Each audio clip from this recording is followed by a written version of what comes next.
Okay, so the first step that I'm going to do, putting this N3 case together, is the power supply. But I also noticed a couple of things that wasn't right. I hope it's not that bad, but it doesn't seem right at the moment. Okay, there's the power supply, SFX design. The no name like I showed you on the preview. Okay, you see what's going to go into this rack, and it's going to sit in the case. Now, other websites will show you about these two hard screws down here you have to get out. I'm not going to show you those, but I did loosen them up already to get them ready so I can go ahead and put this power supply in. What I don't care for at the moment, let me pull up see if I can zoom this and keep the light on it. What I don't care for is this cable right here. Right there. Why? It's kind of brittle. If I push it down with the power supply, set it down that way, it might hold. It'll be under the motherboard at this point, so that's okay. What I'm going to try to do, if I can, is if it doesn't look like it's going to work for me, I'm going to screw the panel out. Panel here. I'm going to screw it out and reroute it back through the hole. There's a hole over here someplace. Right over here, see? Oop! I got to go out more. There you go. Push it through this hole, little hole, and get it, and bring it out that way, so it's not under the motherboard. Because I got a feeling even if I try to do it that way, this cable is so, it doesn't want to move. I know there's not a lot of light here. That it won't turn certain ways without maybe breaking it. So right now what we're going to try is that. Another thing I'm not sure about is, you see the standoffs? Okay, because this case so far is kind of messing me up with the cables, in my own mind, of course. I'm going to end up getting a little piece of electrical tape, like this, and putting it over the standoffs, putting a hole in it, and then a little tie band around it on the bottom, and I'll snap it to keep it in place,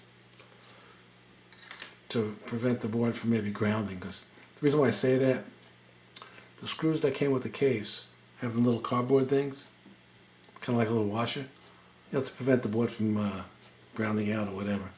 Well, I haven't seen that in a while, so I might use them, I might not, but I just want to protect the board as much as I can. Okay? Okay, one thing I do like is the fans that it came with in the back. Okay? They come with the connectors ready to go. And the fan connector is right here. And for the other fan, the fan connector is here. So it's set. I'm not sure. It might run full speed all the time. I can't answer that. But they built it, so we'll see what happens. I hope they're quiet enough. But if you notice also, you got two Molex right here. They have to be hooked up. But when I talked to Jonsbo about this, they came back and says, if you're going to use 8 drives, you should use SATA power also. So we'll have Molex, SATA power. Okay, that's what I got from them. That's what I'm going to go with. But I'm not going to use the two Molexes on one cable and the SATA on the same cable. I'll probably use 2 different headers, so I get the full possible amperage out of both of them. Okay, well, let me go ahead and stick this power supply in and see how everything looks, and I'll come back and tell you.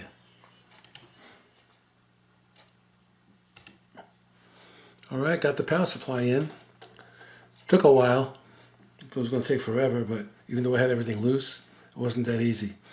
But I got the power supply in. The flat cable we were talking about looks like it went under. I'm sure it's putting pressure on it, but it might just bend to form and stay there. And here's the plug. So, as you can see, once the cover's on, you can't use the on and off switch anymore. This is the reason why I got one of these smart plugs into the wall. That'll take care of that. Now flip it over. I also mentioned about using some electrical tape. You see that screw where the motherboard screw goes? I use some electrical tape, wrapped a tie around it to keep it there, and then I put the little the cardboard washer on the screw side, so when I put the motherboard in, it goes like that. So basically, what I did, it might get blacked out a little bit. Hold on. Put the tape right here. Okay. Oh, you can't see because now you can see. Let me try that again. You see? Put it there. Push it around like that. Just squish it all around.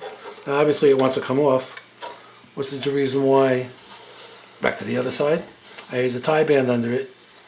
And once the motherboard's in, the tie band's tight, it slips, the tie band won't slip off because of the motherboard, okay? So that being said, take another look at this cable. I guess I can call it my disgusting little cable. Hold on. Move the case around.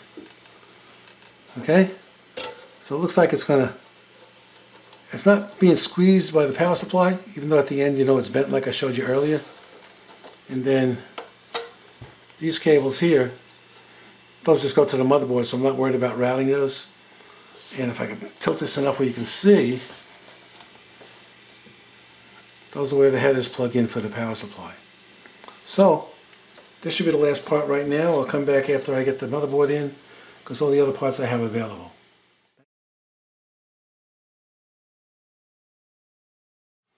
Well, the board came in last night. Came in a week and a half earlier than I thought it was going to. But got kind of excited about it.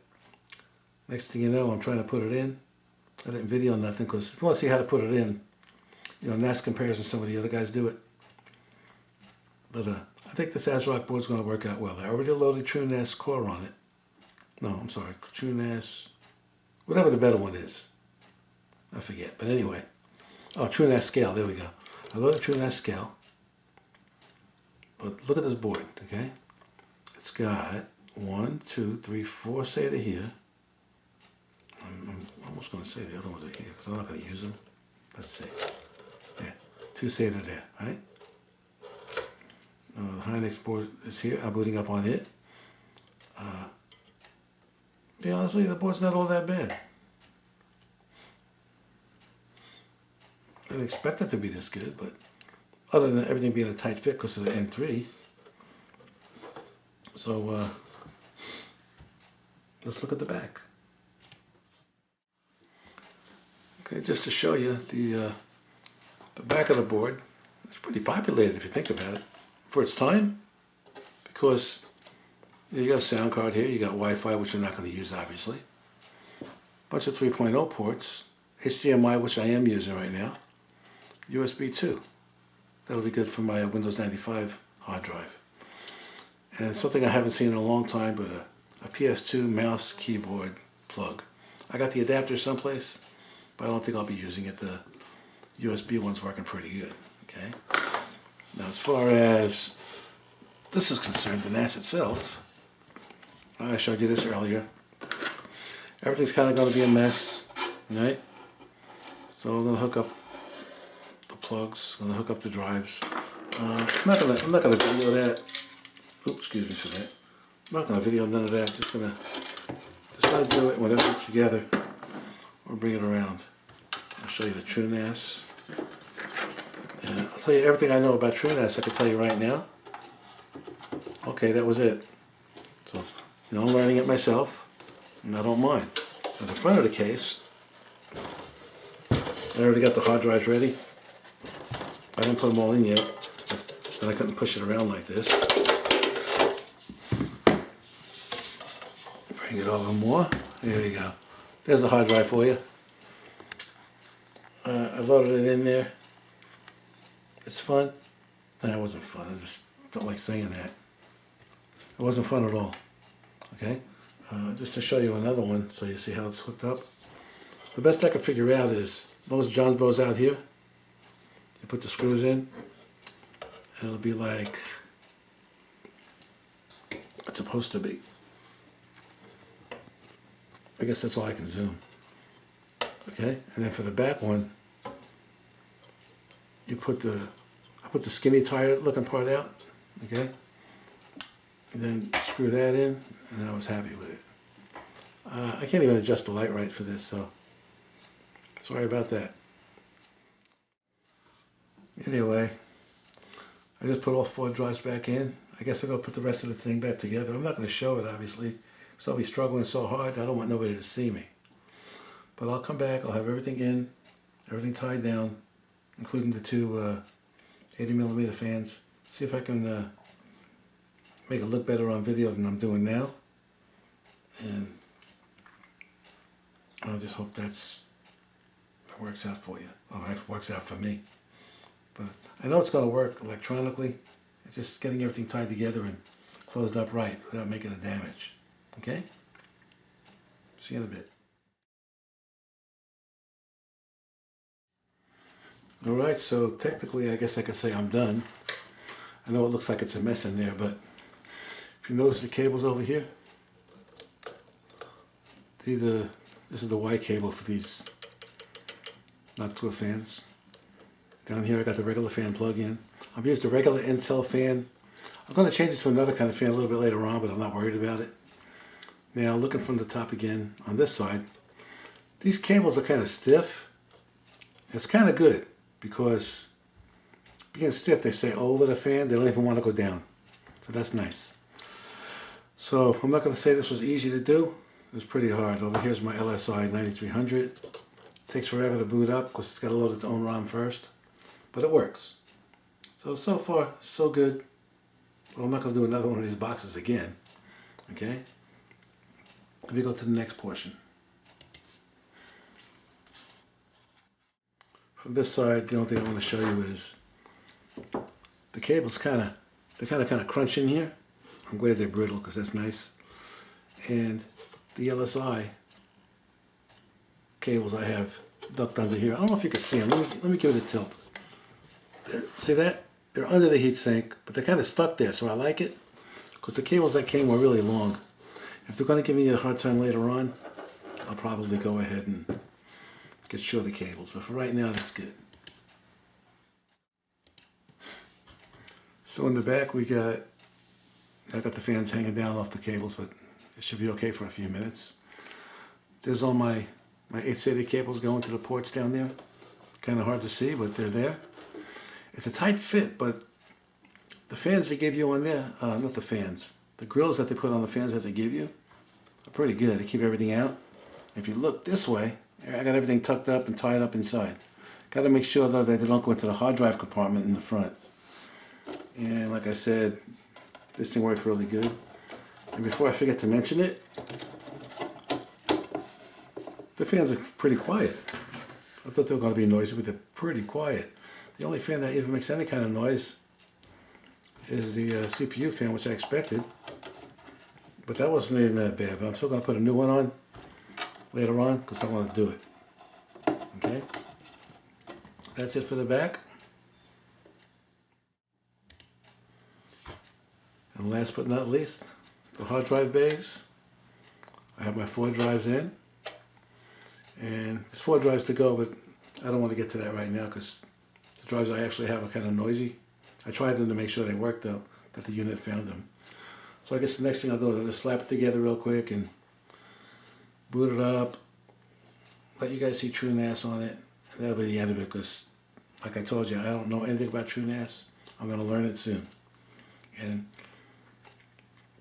I would say, if you have to buy all parts for this, I'd go ahead and get a pre-made NAS. Because they engineered them good, they're already put together, they work fine. But this was fun in a way, because I had some of the parts already. And the case is overpriced, but for some reason I paid for it. So that's it for me. Just letting you know that it was a difficult build for my big old hands. A younger guy probably do much better, would enjoy himself, would probably finish it the same day. So do I recommend doing this? If you have the parts, why not? It's just a matter of what do you want to use for a NAS. Some of the big companies have everything planned out for you, like QNAP. I use QNAP. Got a firewall, they got this, they got that, and I like it. But this is going to be enjoyable. I'm going to run some virtual machines on it. Hey, there's my hand. Watch me stop this video, okay? Stopping the video, ready to go to the next phase. But before I do the next phase, let me just mention that if you want to use this as a PC and boot up on different operating systems, you don't want to use VMware, it would be a good idea. The only thing I worry about would be if that backplane could take the in and out, in and out, in and out, like you'd be doing. Other than that, that's it. So you get the next phase again. Okay, there's my workbench setup. It's got to be easier to build than the N2 and the N1. How do I even put the N1 together? I got no idea. But it was all right. I do recommend, if I haven't already, it'd be good to use as a PC, not just a NAS. But the price got to come down. All right. Let me cut this clip, and then I'll show you the back how it's hooked up to go on the LAN. For now, for testing purposes. I got all the regular connections. If you see that light blinking there, that's an old ASUS Wi-Fi connector that plugs into the RJ45 jack. And that's what I'm using to connect while I'm getting this thing situated. Then I'm going to hook up a gigabit switch and hook it up into there. Let's hit the switch. See? I hear wind. The only noise I think I might hear out of it is the Intel fan. Well, let's look at the screen for a second. My LSI controller is going to pop up. That's going to take forever, so let's not worry about it. Okay, let me go over to the screen, and when it boots up, we'll do TrueNas. Okay, here I am on TrueNas. I had to load TrueNas now because the last 2 times I tried to do this, my videos got stuck short. So I must have hit something to have my OBS program stop. So I logged in first, and here it is. Let's go to, I'm on the dashboard. Let's go to storage. Why am I going to storage? Of course, I want to see create pool happens. And if you notice where my mouse pointer is, 5.46 terabytes times 4. So that's the 4 drives I got in there now. Later I'm going to make them a RAID Z1. And then I'll have to configure how I'm going to do my VMware after I read a bunch about this. So I hope you learned something from this video, at least from the portion of, how I say this, how hard it is to build, okay? So let me shut this thing down and see what happens. I hope it doesn't shut my video short. Maybe I'll just log out, protect myself. There you go. You guys take care. Hope you enjoyed whatever you can enjoy out of this. Thank you.